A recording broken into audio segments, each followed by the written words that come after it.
Hey runners, Eric Romanak with the Siva Distance Project here, and we're on our second video about how to reduce negative symptoms in the lower leg. So in the last video, we talked about how things like tight calves and overactive soleus, shin splints, plantar fasciitis, knee and ankle issues can mostly be attributed to the fact that the bottom half of our leg is working too hard. That means we're spending too much time with our feet on the ground and probably pushing ourselves up as opposed to propelling ourselves forward in our stride. So in order to reclaim that forward functionality and that elevation that we want to have naturally in our posture, we have to have an established functional relationship between the glutes and our hip flexor.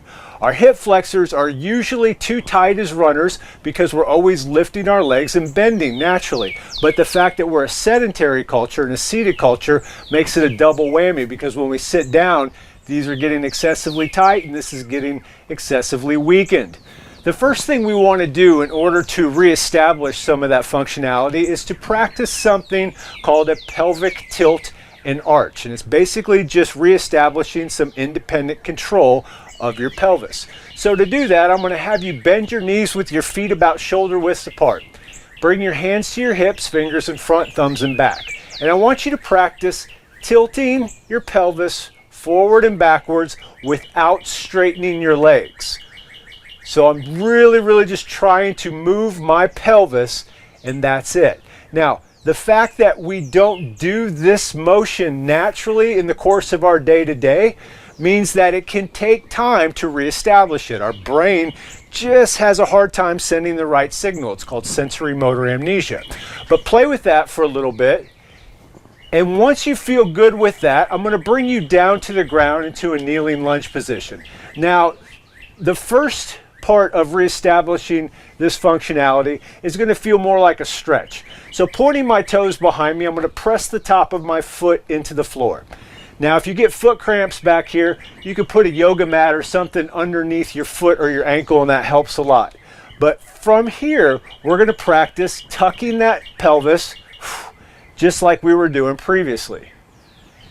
Now, once you can get the tailbone tucked, if you want more range of motion, you can practice gliding forward as you continue to press in that back foot. Come on out nice and easy. Retuck the pelvis. Hold it in with a squeezed glute cheek, press in the back foot, and glide forward. Always exhaling during the tension phase.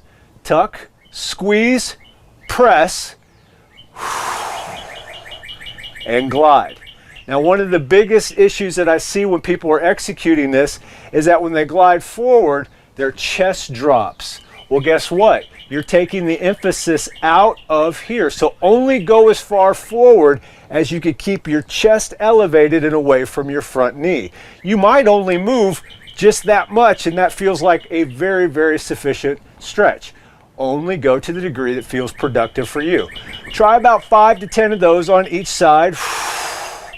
Just gliding back and forth. And when you get back to the back, reestablish the tuck, squeeze the glute. Just in and out, 5 or 10 times on each side. After a long run, you may want to hold this position for 30, 60, or 90 seconds just to break up some of the compensations that can happen from those longer runs on the weekends. Now, we talked about the mobilization of the front part of this area. Now we have to talk about the strengthening of the back part. Now there's a lot of glute exercises, but we're going to go over a very simple variation of a glute bridge. I'm going to show you a two-legged version and a one-legged version. The easiest version to start reclaiming some of that glute strength is to keep both feet on the ground. So I'm going to bring you down to your back, pull your feet up close to your hips, and bring your elbows in tight. My feet are about shoulder width apart. I'm going to press in my heels and my shoulders to extend my hips up in the air. Now I should be able to lift my head up off the floor. I don't want to press my head into the ground because that could give me a neck injury. Press your shoulders and heels in the floor. Once I got my hips extended, I'm going to squeeze those glutes as tight as I can and hold for 30 or 60 seconds and then release. You can do about 3 sets of those, and that's a good little isometric workout for your glutes. Now, if you want to take it up a notch, we're going to shift one foot over a little bit closer to the center line and extend one leg out, and then bridge from here. Now, with this one-legged bridge, the idea is to not let the empty leg side drop. I want to keep my hips square. So definitely having to work a little harder since I took one of the support legs away. But the same game goes here. Hold it for 30 to 60 seconds isometrically. And then I would switch sides, point the toes, press in the heel, elbows, and shoulders to bring the hips up to a flush, square level. You can obviously add something like a sandbag or a plated weight on top of your hips to make it more difficult. And there's a large array of great glute exercises you can work from. Our workout program, the Essential Workouts for Distance Runners, is a great way to explore some of those new exercises. So let us know if you have any questions about that. We'll guide you in the right direction. Leave any comments or questions down in the comments below. We'd love to hear what you think. We'd like to hear what more kind of content you'd like to see. Until then, I want you to stay safe and healthy out there, runners. I look forward to seeing you on the road soon. Take care.